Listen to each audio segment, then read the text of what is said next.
مجھے حضرت نظام الدین اولیاء کے حضور حاضر ہونا نصیب ہو، لیکن آپ اس کو کہتے تھے فقیر کی خانقاہ کے 2 دروازے ہیں، اگر تو ایک دروازے سے آیا تو میں دوسرے سے باہر نکل جاؤں گا، اور اگر تو نے زیادہ تنگ کیا تو میں تیرا شہر چھوڑ جاؤں گا۔ اللہ کی زمین بڑی وسیع ہے، تیرا وطن تیرا ملک چھوڑ جاؤں گا۔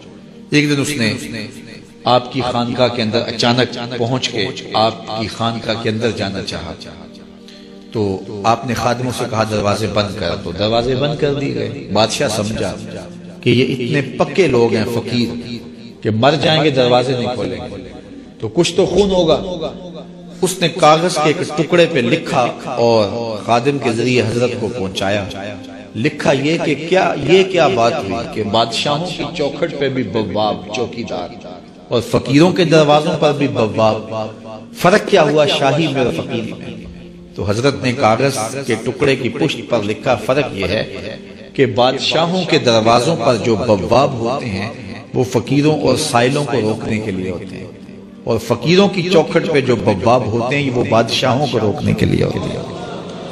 اس نے کہا حضرت اگر آپ اجازت دیں تو میں آپ کی خانقاہ کی زیارت کر سکتا ہوں؟ آپ نے کہا جاؤ کر لو۔ وہ گیا، خانقاہ دیکھی تو لنگر خانہ دیکھا، مختلف جگہیں دیکھی۔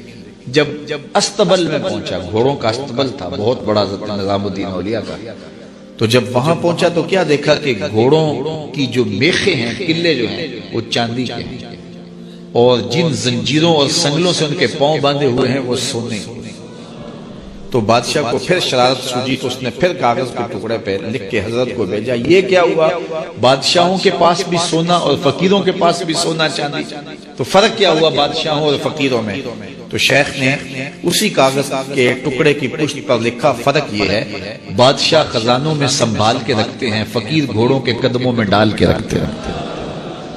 تو ان کے نزدیک سونے چاندی کی اہمیت کیا ہوتی ہے؟ جب بہار چین، یہ بہت بڑا قیمتی قالین تھا، ایران جب فتح ہوا حضرت فاروق اعظم کے زمانے میں تاریخ پڑھے تو یہ بہار چین ایسا قیمتی قالین تھا کہ اس زمانے میں اگر کسی کو وہ بہار چین پہ بٹھا دیتے تو وہ ساری زندگی ناز کرتا کہ میں بہار چین پہ بیٹھا ہوں۔ تو حضرت عمر کے زمانے میں جب ایران فتح ہوا تو وہ بہار چین قیمتی جو قالین تھا وہ اونٹوں پہ لاد کے مدینے بھیجا گیا، اور جب وہ مال غنیمت اترا اور اس میں بہار چین بھی تھا تو لوگوں نے پوچھا کہ کیا کیا جائے؟ کسی نے کہا مسجد نبوی میں بچھا دیا جائے۔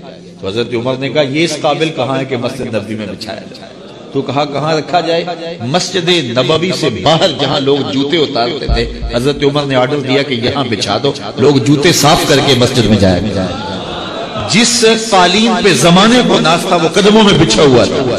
یہ اسلام کا مزاج ہے۔ میری خوش قسمتی کہ میں حضور کا امت ہوں، ساری زندگی اس کا شکریہ ادا کرتا رہوں تو کہ شکر ادا۔ ہم حضور کی امتی، نبی انتظار کرتے رہے، نبی منتظر رہے۔ حضرت خلیل اللہ کی بارگاہ میں پکار رہے، ربنا وابعث فیہم رسولا، مالک رسول بھیج دے۔ کوئی کہتا ہے لیسا بفظ ولا بغلظ، وہ ترشرو نہیں ہوگا، سخت مزاج نہیں ہوگا، ماتھے پہ شکنے لانے والا نہیں ہوگا، وہ پیار بانٹنے والا ہوگا، بس وہ آیا جا رہا ہے۔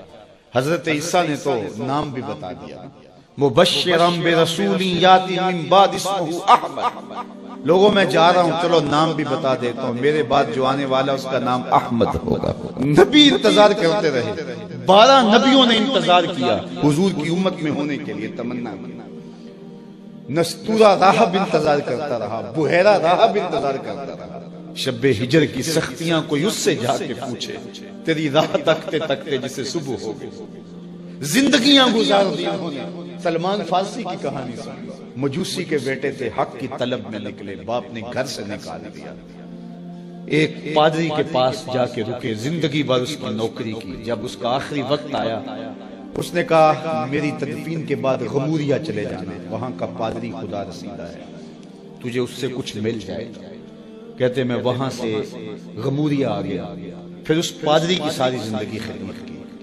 جب وہ مرنے لگا تو اس نے کہا کوئی ایسا شخص نہیں ہے جس کے پاس اب میں تجھے بھیجوں، لیکن نبی آخر الزمان کے ظہور کے لمحے آ گئے، تو یہاں سے یثرب چلا جا، وہ اس نبی کی ہجرت گاہ ہوگی، تیری زندگی سنور جائے گی، تو نے بڑی محنت کی ہے، بڑی نوکری کی ہے میرے۔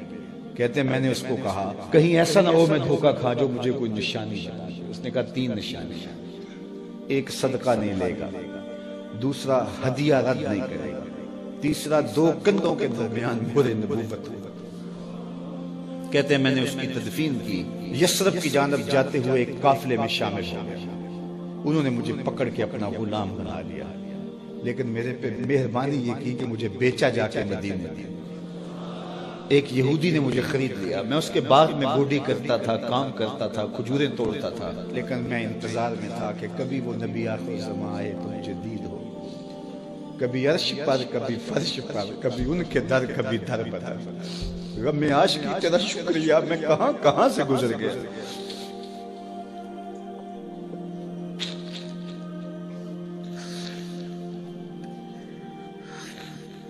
کہتے ہیں ایک دن میں اپنے باغ میں کھجوریں توڑ رہا تھا کہ ہواؤں میں مستی پیدا ہو گئی اور ہر سمت سے طلع البدر علینا کی صدائیں گونجنے لگی۔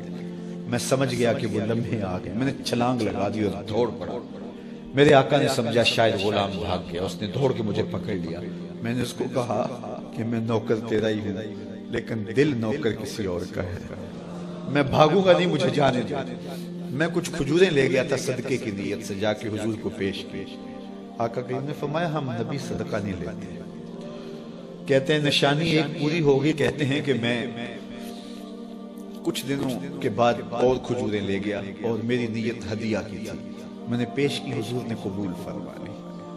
لیکن میں بھی کہتا تھا تیسری نشانی بھی پوری ہو لے تو پھر مانے مانے، اور وہ کیا تھی؟ 2 کندھوں کے درمیان مہر نبوت۔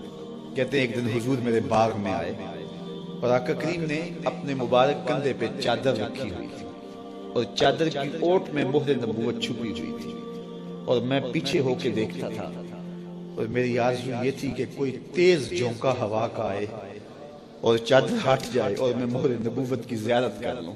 حضور میرے ارادہ قلب سے آگاہ ہوئے، فَأَلْقَى إِلَيَّ رِدَاءَهُ، حضور نے چادر اتار کے میری جانب پھینکی اور پھر ایسے رخ کر کے فرمایا انظر الی ما امرت بہ، اس پادری نے جو بتایا تھا دیکھ لے آ کے۔ تو کہا میں نے دیکھا کہ حضور کے درمیان